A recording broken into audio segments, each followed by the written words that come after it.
New message. Hey, girlfriend, it's Carol from jury duty. We never actually spoke, but I saw you ordered the same hoagie as me at lunch. What are the chances? Anywho, I heard you just got a boat. We should totally grab some hoagies and take it out for a spin. When you get a boat, you also get new friends. Make sure Progressive's one of them and get coverage today for as little as $100 a year. Do I want to feel the wind in my hair? Guilty as charged. Oh, seriously, let's ride on your boat. Progressive Casualty Insurance Company and affiliates. Annual premium for basic liability policy not available in all states. On August 25th, I'm the most brutal, vicious, ruthless champion that's ever been. the most anticipated original series is here. You may know Tyson, You're the heavyweight champion of the world, young, rich, and black. but do you know Mike? The minute you get too big, they gotta cut you down. Starring Trevante Rhodes I'm Iron Mike. and Harvey Keitel. They'll love you as much as they fear you. Now I'm really gonna have some fun. Mike, series premiere August 25th, only on Hulu.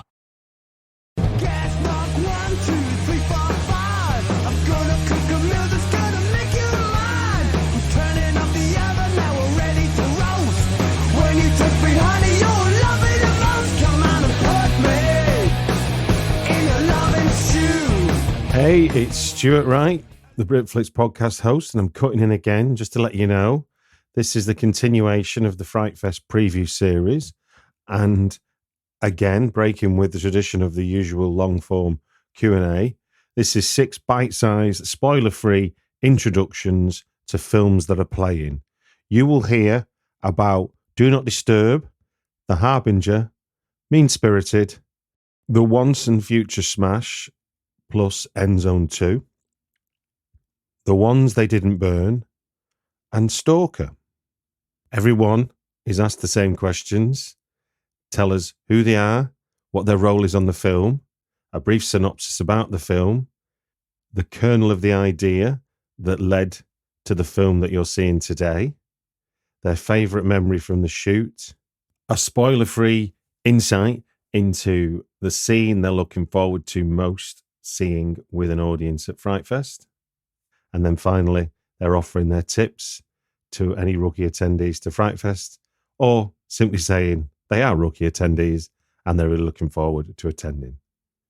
Over to the filmmakers. My name is John Ainslie, and I'm the writer, director, and also composer on Do Not Disturb. Do Not Disturb is about a couple who head to Miami for their honeymoon. And while there, they decide to take some peyote to strengthen their marriage bond. And they're given a rare strand that makes them develop a hunger for human flesh.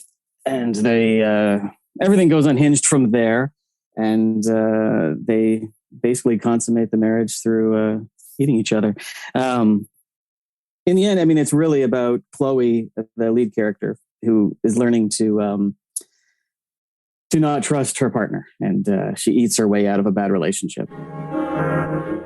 I was at the Canadian Film Centre, bored out of my mind in some type of a panel that I don't even remember. And for whatever reason, I wrote down the words, couple develops cannibal sex fetish on honeymoon. And from there, I turned it into Do Not Disturb. And the first draft was a little different, but mostly the same. It was bigger, it was more expensive, and it was sort of homage to Freaks, the old 1930s film. And but from there, I watched a film called Bug by William Friedkin, and that intense relationship drama really inspired me to want to make a movie that was condensed in a hotel room between these two people, and this use the intensity of the relationship rather than the plot to move the story forward. And that became Do Not Disturb. Yeah, Bug is one of my favorite films. That film, it has everything. Because it's a solid drama, but then at the end, it's a solid horror film. So I like mixing and matching. Since Blockbuster went into business, there's no point in making a movie that fits in an aisle. You can go everywhere you want now. I think it's a cross. I mean, when I was pitching it, I pitched it as Spring Bakers meets Bug. However, unfortunately, in our industry, no one had ever heard of Bug, so I've made a lot of people watch Bug, because I think Will Friedkin's Bug is probably one of the better movies ever made. And Michael Shannon and Ashley Judd, it's two of the better performances in cinema history. But that one combined with Claire Denis' Trouble Every Day, which I think is a really interesting film. Obviously, I mean, it's a couple who are on vacation and there's the cannibal sex fetish towards in the second act. But that was another big film. And then I watched Bad Batch, and I thought, like, Bad Batch for me was a really interesting film because it kind of came not out of nowhere, but it just was so original and so fresh, and the colors were so bright and saturated, and it stood out for me in terms of performance and an interesting way of telling stories. I think it was a very original film. I guess a lot of, it's funny because in some terms I've forgotten the entire shoot because it was a long edit process. So we lived with the film for a long time. And then the way it turned out, I ended up being the composer on the film as well. So I lived and breathed this film for a good 6 to 8 months and nothing else, as my children will tell you. But I mean, as far as favorite memory during the shoot was probably just working with Kim. It was an amazing collaboration. After every take, just going over and talking to her. We never really said much. It was just kind of, how do you feel? And if it felt good, we'd stop and move on. And if it didn't feel good, we'd do another take. And it was a great working relationship and a great collaboration with her, with Scott. It was a great little unit of people that we had on set. And I love being on set. So when it's working, it's amazing. And when it's not working, it's still good. So I don't want to give away too many spoilers, but there was just a lot going on because Wayne, in the one scene, Wayne is having his little private moment. That's kind of a fun moment with his wife. And then Jack and Chloe are working on their sort of accumulation of the relationship. And then in the other one, Kim is having a conversation with her shadow while Wendy and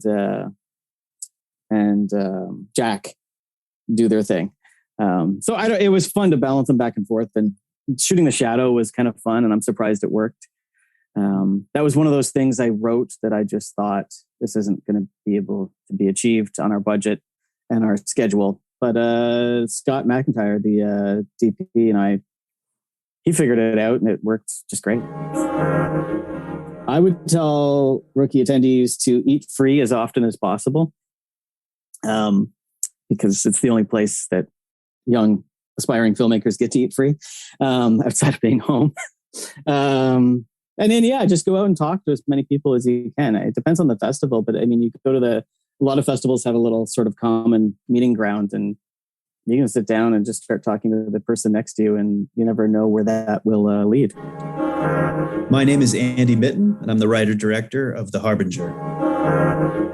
The Harbinger follows a young woman who has to leave her family quarantine in early 2020 to go help a friend in New York City who's suffering from a terrible bout of nightmares that are going on increasingly long that she's unable to wake up from.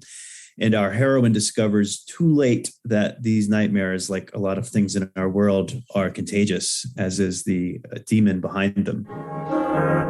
The initial kernel of the idea for The Harbinger came from a bad bout of nightmares I was personally having in March of 2020, specifically into April. We were all having like the lived nightmare, but I was having the actual experience at night where they were getting worse and worse. I couldn't wake up. I began to dread going to sleep. And I'm not usually a nightmare guy. And I knew that it was being fueled by our collective dread and everything else. So I figured, I make horror movies. I'll try and write these nightmares away, because I'd been interested in working in nightmares and dreams for a long time. And I was interested in also the way our usual mortal fears in the world had grown into something worse, that there are worse fates than dying. There's dying alone. There's dying, without your life being honored. There's being forgotten.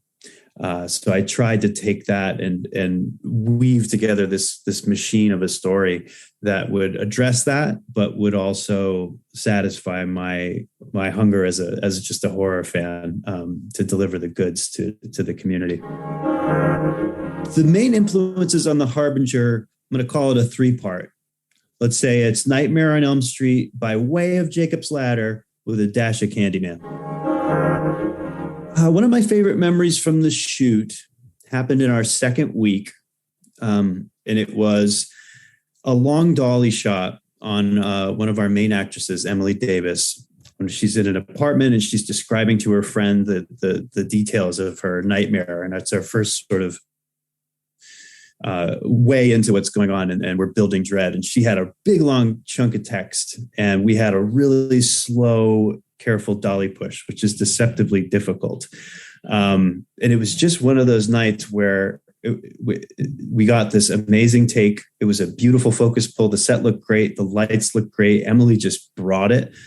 And when I called cut, there was this feeling in the room where we all looked around at each other and we kind of knew what we had. It just, for the film and for each other and for our collaborations, it was one of those special silent moments that you build on that take you through the rest of the shoot. There's a lot of moments I'm looking forward to seeing with an audience, many of them the horror type, and I'm not even going to play with spoiling that. So I'll go to another one. I'll say the other moment I'm really interested in seeing with people is an early moment where our two main characters reunite after a long time apart, and they make the decision to unmask. They make the decision to come together, and there's this sort of catharsis in it that I felt in the what audience I've seen it with so far, that is special. I think even for the audience members who were reluctant to go into something that had anything to do with what we've all been going through, I felt this positive charge in the room and this exhale of something that really needed to be let go. And it was very cool. My number one tip for rookie film festival attendees, and I am a rookie to Frightfest as a physical attendee, so I'll tell you what I'm afraid of. I am one of those directors who, when I'm not on my set, I suffer from social anxiety, and I'm a shy person in my life. And what I've learned is you have to throw that completely out the window, dive into the festival, drink just enough of whatever it takes to make you let go of your tension, and get to know people, talk to people, be ready to talk about the next thing you want to do, and just dare yourself to get out there. Because when you do, you're going to be reminded of how warm and welcoming this community really is. Hello, everyone. My name is Jeff Ryan. I am one of the writers and the director of the horror comedy Mean-Spirited.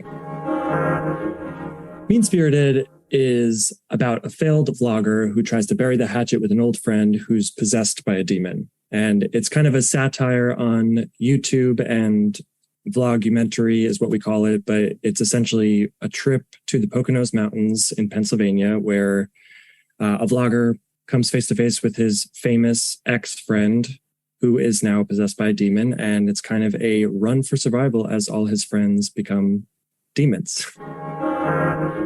The initial kernel of the idea for this movie came from actually a trip I went on to the Poconos Mountains with my friends for actually my bachelor party before I got married. And we went cliff jumping off a waterfall. We explored these abandoned hotels. And I grew up also reading a magazine called Weird New Jersey, which was essentially a magazine in New Jersey in the US where they kind of document abandoned buildings, abandoned like hospitals or scary places. And we would always just travel to these places. And I kind of just pulled a bunch of those ideas for the initial draft, and it was a big mess, but I did it in 7 days. And then I sent it to Joe Adams, who is my writing partner on this. And he's brilliant. And he's like, hey, this is like a bunch of trash, but there's like a good kernel of an idea here. And then we spent the next 6 months rewriting it together and kind of making it into this crazy comedy that we have now. And we're super thrilled with it. We're really happy with how it came together. I would say a good comp or comparable movie to this film is Creep. A lot of people say it's very similar to Creep and Creep 2, the Mark Duplass movie, which is a brilliant movie, and we're thrilled to be remotely compared to that. And then a few people recently have said that it's very similar to a movie that is actually at Frightfest as well called Deadstream, which premiered at South by, which I'm really excited to see. I don't think I get to see it at Frightfest, but shout out to their team because I think it's kind of in the same vein. And I hear that movie's awesome, and I'm really grateful to kind of be in conversation with that film.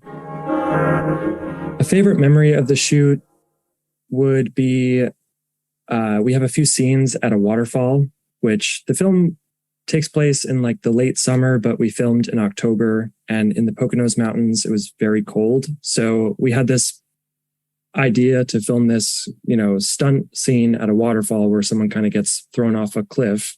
So we had this 100-pound body double that we had to hike into the woods, and it was just miserable for everyone. And it was probably the worst day on set, and it probably made everyone hate us, but it was one of these like really exciting moments to kind of be out on location versus with a bigger budget, obviously being able to do that on a stage.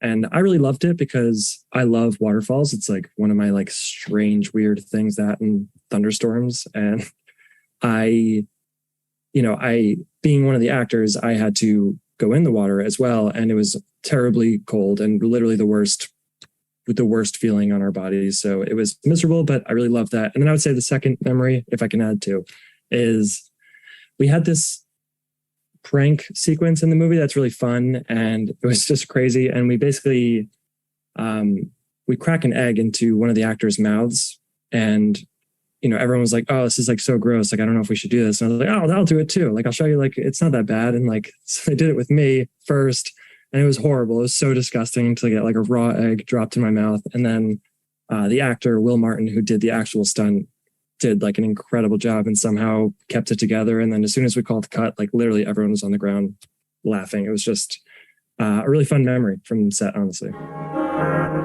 This is the first time I'm actually going to sit in with a live audience that's not people I know. So I'm thrilled to watch the entire movie with people. And I'm just so grateful to have the opportunity to screen at a live theater again. I really missed that from the past few years. And I would say the most excited sequence that I am excited for, it's a weird way of saying it, is we call it like the upload sequence. There's a part where the main character is trying to upload something to YouTube and things just go wrong. And it's like this intercutting sequence for 8 minutes. And I truly love that sequence. I think it was something where, not to go too into detail, but the film is a vlogumentary. So there's like an aspect of found footage, and the actors have a prop camera. And we really tried hard to make that be a big part of this storytelling, was to like use the camera as a piece of the storytelling. So much of this was similar to theater and aspects where we would have one angle and that may be a 1.5 minute take, and it has to be continuous. We can't cut, we can't hide a cut in there. So it was a lot of rehearsing and trying things. And that whole sequence is a bunch of like 1 minute takes cut together. And I really love it because it just shows like how great of a job the actors and our entire crew just like worked so hard for all these sequences to work out. And I'm really proud of it. So excited for people to watch that sequence. I would say my number one tip for anyone going to Frightfest or any other festival for the first time is, if you're a filmmaker, if you're there with a short or a feature, is to see other people's movies, because it's hard to be a filmmaker, as anyone who does it knows. And it's also hard to be a programmer and a festival goer or programmer. So the best thing you can do is support other movies, because they'll return the favor.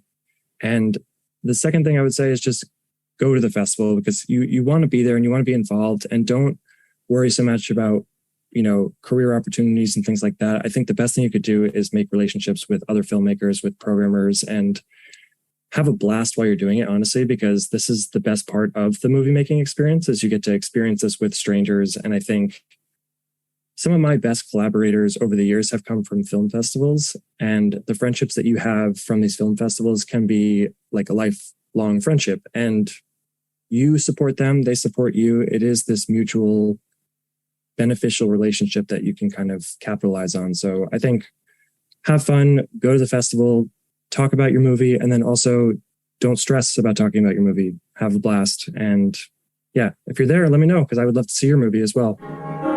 My name is Michael J Epstein, and I am the writer, co-director with Sophia Cassiola, and co-producer with Sophia and Neil Jones.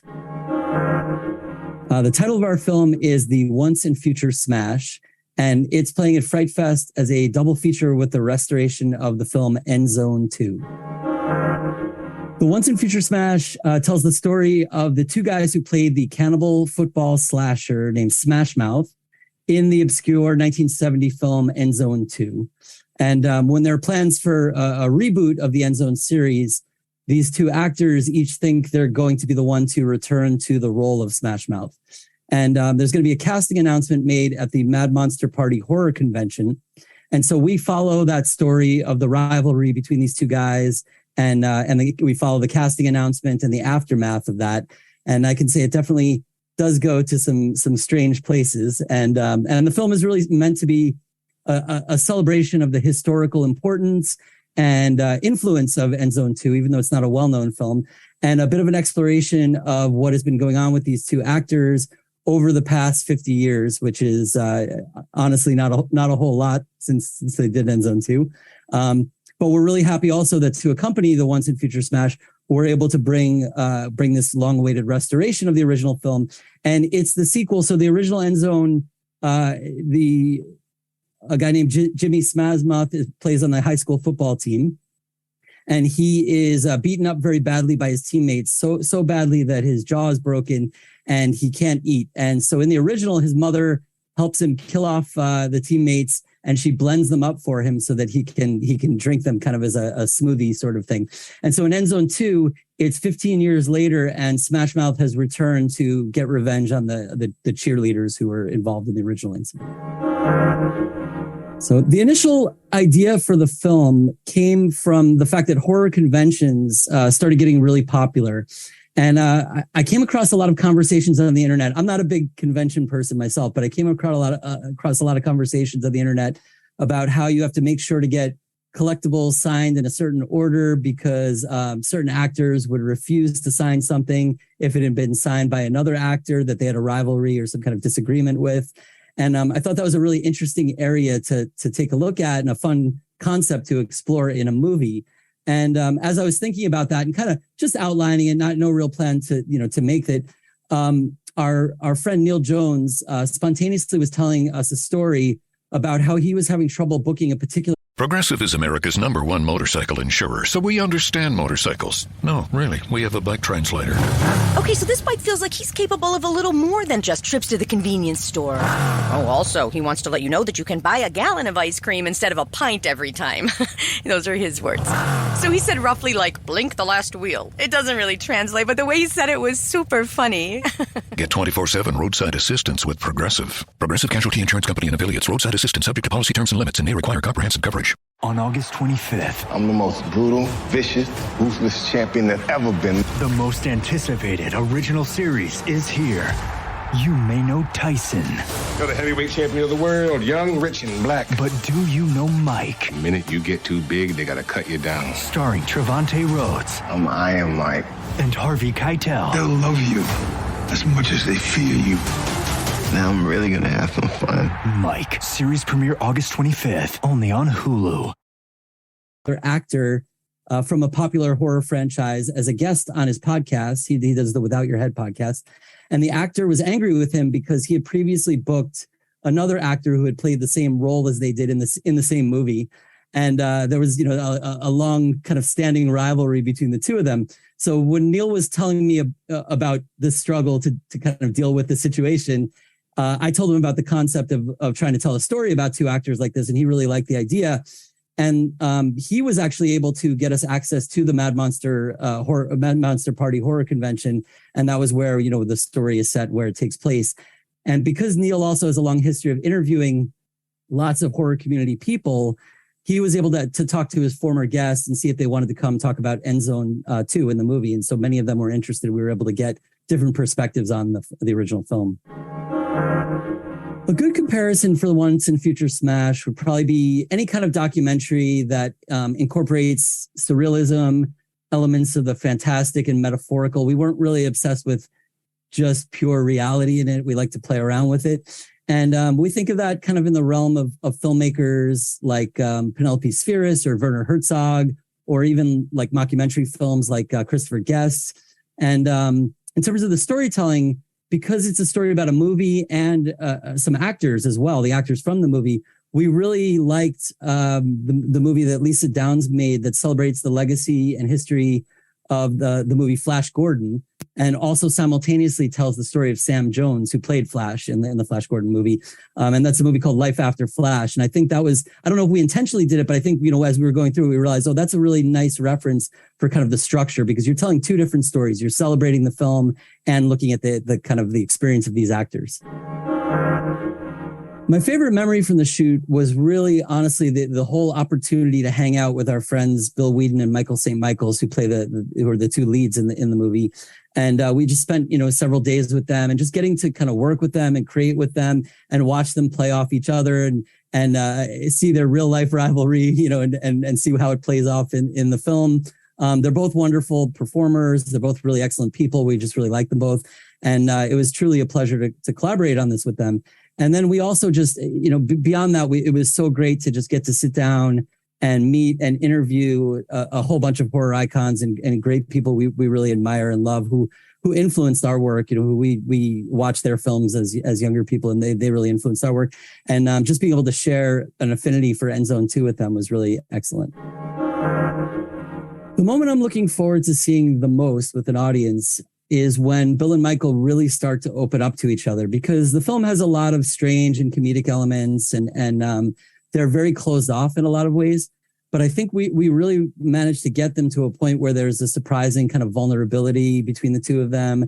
And there's kind of a truth that emerges, even if it's brief, because they kind of go back to being their gruff selves. But there's a moment where there's a vulnerability and truth. And it's kind of, to me, it's very touching. And it's also funny. And I just want to see, I'm hoping audiences will experience it that same way. And I think it'll be really fun to be in a room and kind of see that turn with them. My number one tip for rookie attendees of Frightfest is really just to have fun and not worry too much if you can't get into some specific screening. There are so many options. It's a huge program. And I would say it's almost always the case that when I go to any festival, I would leave raving about something that I didn't even know existed, didn't even intend to see, when I was starting to go to the festival. And I think, in that regard, it's really great to be open to trying out films, even if you think you're not going to like them, if they're not quite your genre or quite your style. I think you'll be surprised if you go in and give different films a try. I would trust that the festival programmers really know what they're doing, and anything that they're putting before an audience there, they know that it's going to entertain or move at least some portion of their audience. And you may be surprised by something you didn't know about in advance. So, hi, my name is Elise Finnerty, and I am the writer, director, and I also act in my film called The Ones You Didn't Burn.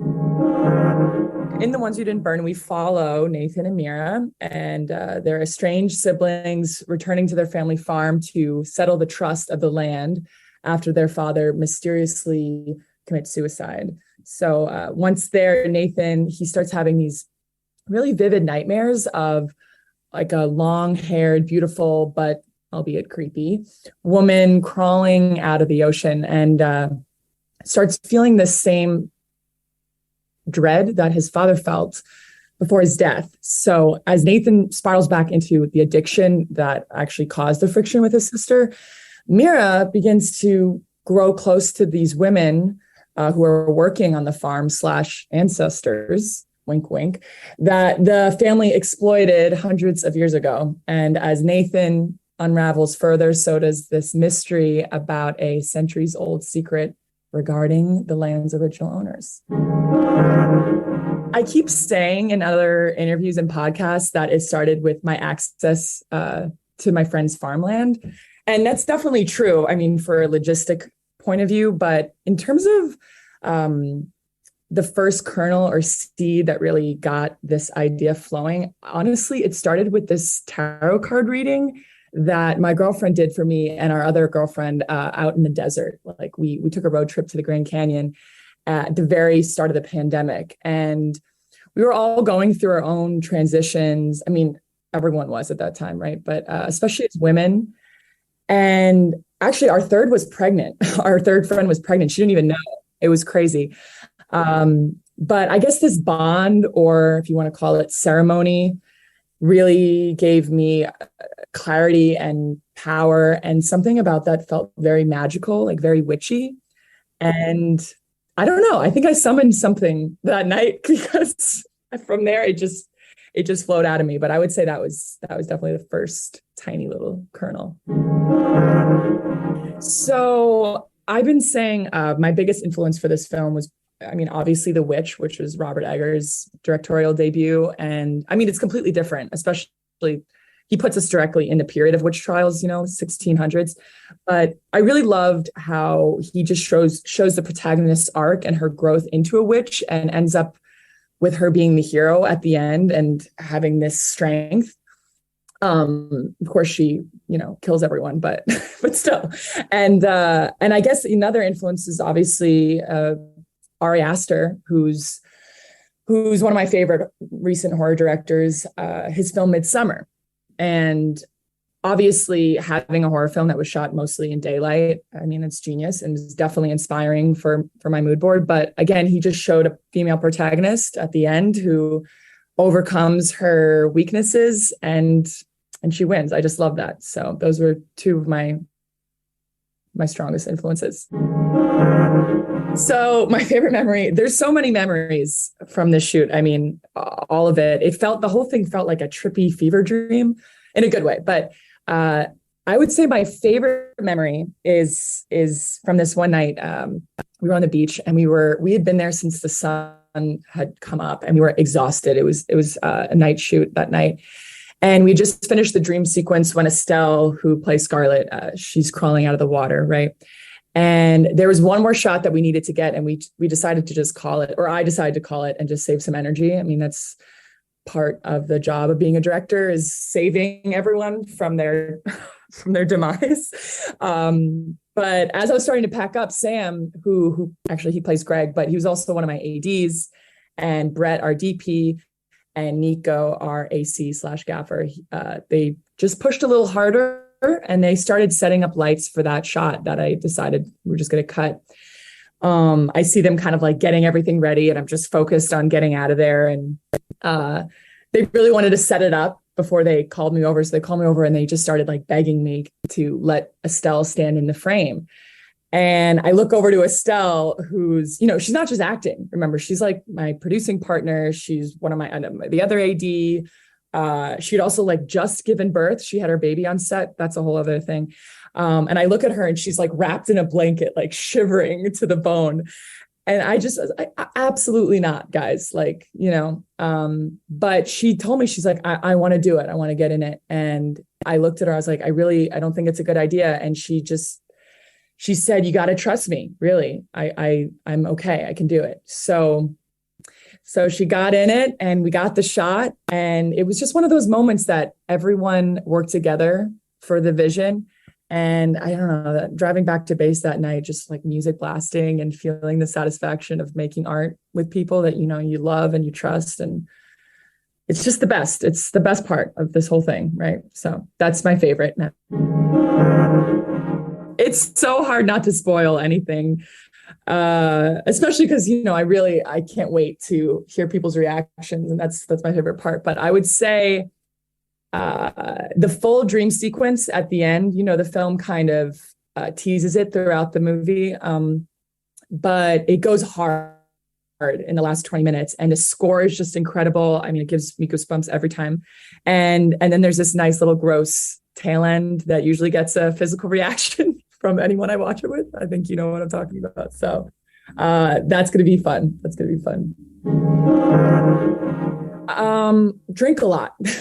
Just kidding. No, don't drink too much. That's going to be me. But I would say, honestly, just talking to as many people, meeting as many people as you can, filmmakers, obviously.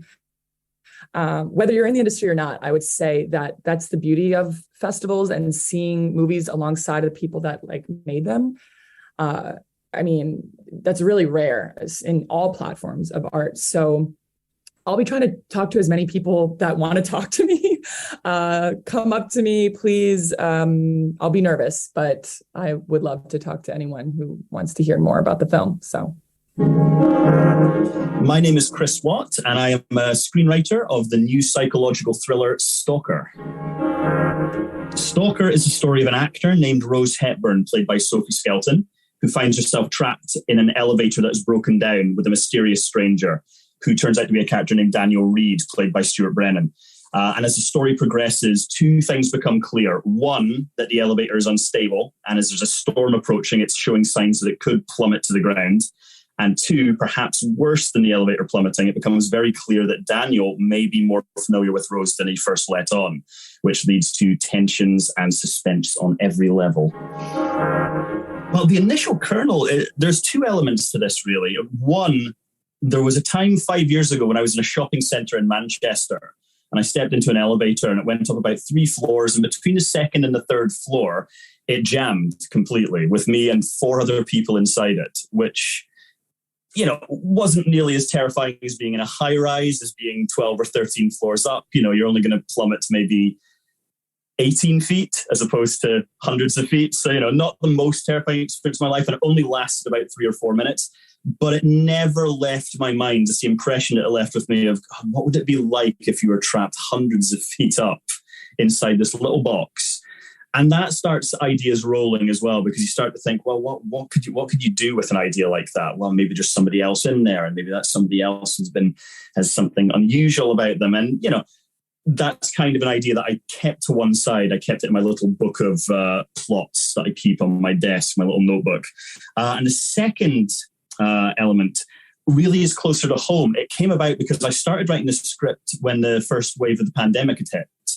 And we had nothing but time. We were all at home. And I thought to myself, the way films are going to be made, particularly in this country, and particularly in the independent sector, are about to shift fundamentally in big, big ways. And that's going to mean less cast, less crew, less locations, less sets, less of everything, really. And I thought to myself, well, I'm going to write something that would be relatively easy to produce and relatively simple to shoot, not many people. And so I go to my little notebook and I start going through all my plots and all my ideas, and it just gelled, the idea of using the elevator. And I thought, right, well, I'll set this in an elevator, 2 characters, 90 minutes, boom, and that's it, and we'll be off and away.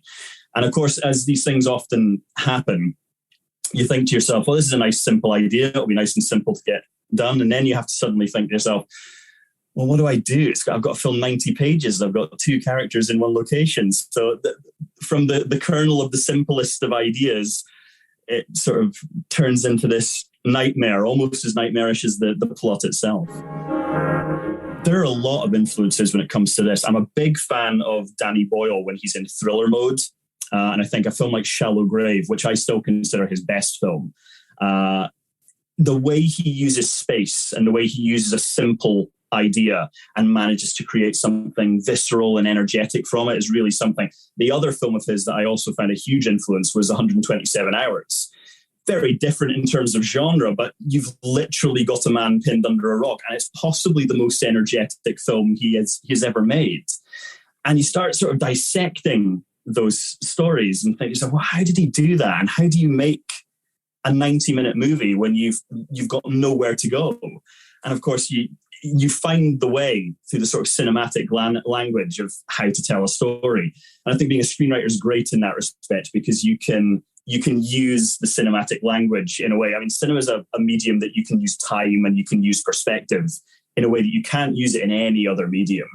So you can kind of go anywhere you want. So that was exciting. Also, I'd say maybe the more thriller aspects of the early Brian De Palma films, things like Blowout and things like even Carrie, the way he sustains tension in relatively simple situations. I'm a big fan of De Palma, and I think in this country particularly, we're very focused on the script, but scripts are often not visually inclined. They're more about the story. They're more about the plot. They don't tend to write in specifics in terms of visuals. But this always felt to me like something that I did need to go a little bit more visceral with and a little bit more visual in terms of how I write it. So it kind of changed the way I was writing at that point. And of course, Fincher's Panic Room, I think, is probably one of the biggest influences, because you're taking, again, a very simple idea and finding a way to unpack it and unfold it and make it complicated. And you just take two characters trapped in this small room, and then what have you got in that room, and how can they get their way out? And you find ways through writing and rewriting to sort of create something exciting and thrilling out of it. Well, the storytelling challenges really were, as I'm saying, you talk about doing a single location movie. You have to then sit back and think to yourself, well, right, if I'm setting something in an elevator, what do I have in that elevator? What's going to be in there? There's going to be doors that move. There's maybe just going to be windows. There's going to be buttons. There's going to be a hatch or a camera, a fire extinguisher, who knows? And that's the first challenge. The second challenge is seeing whether or not you can actually sustain tension and suspense when you've just got a dialogue going on between two characters. In a lot of ways, you can approach it almost like a stage play in that respect. But you also have to be very careful with that, because stage plays they're all on one lens. When you see a play in the theatre, you're only seeing it on one lens, whereas in cinema, you're seeing it in a whole different manner of perspectives. And I think that's where probably working with the director, Steve Johnson, came in handy. He came on board early once I'd done the first draft of the screenplay, and he and I worked very carefully together for months, just trying to go through my screenplay bit by bit, note by note, and pick apart the plot problems. Because when you write a screenplay, you're so in it, you never notice the problems until you give it to a fresh pair of eyes. That's why I never understand a writer who is sort of hesitant to take notes. I think notes are essential, because you just don't see the plot issues, or the fact that a character says or does something that doesn't make any sense. And he's very good at, I like to say that he's very good at taking the thing that I've put together, breaking it apart, and then giving it back to me to then put back together. And I think that that's kind of how we found a rhythm in how to work. And we've been working that way ever since. And I think really that was the biggest challenge, was seeing, can you sustain tension and suspense for that long? And I like to think we've done a pretty good job. Well, it's quite funny, this. I'm not going to give any particular plot points or anything like that. There is one key line that I have written in this screenplay that I cannot wait to see with an audience. I cannot repeat it here. I'm not sure there's anywhere I could repeat it, but there is one key line in this film that when it lands, I'll be very interested to see what the reaction is to what that character says. It's going to be memorable, let's just say that. Well, that's an interesting one for me as well, because this is my first time at Frightfest, and I actually consider myself a bit of a rookie as well when it comes to festivals. I've attended festivals as a viewer, never with one of my own films there. This is going to be my first world premiere. My first sort of one of these, hopefully the first of many. That would be nice. But I would say, just from a film viewer perspective, when it comes to festivals, it's just about kind of having a good time, really, and don't panic too much, and be open to everything that you see as well, because, nobody, I think, sets out to make a bad film, and you have to be open. You have to be willing to just take anything on face value, really. And I find when I attend a festival, if I go and see something that I have never heard of, have no clue what it's about, 9 times out of 10, I'm surprised and end up finding a film that I really loved and enjoyed. And what I love about Frightfest is it's just the perfect audience for this film, for Stalker in particular. There's something about horror and thriller audiences. They're nowhere near as mean-spirited as some fan bases are. They're far more agreeable. They're far more open, because they've seen all the wild stuff. So it's going to be really interesting to see this play with an audience like that. And so brings us to the end of Frightfest Preview Part 2. You heard from the filmmaker behind Do Not Disturb, The Harbinger, Mean-Spirited, The Once and Future Smash, double bill with Endzone 2, The Ones They Didn't Burn, and Stalker. There'll be a part 3 with even more filmmakers introducing you to their films. Subscribe to Britflicks wherever you get your podcast, and if you have time, please rate and review. Thank you.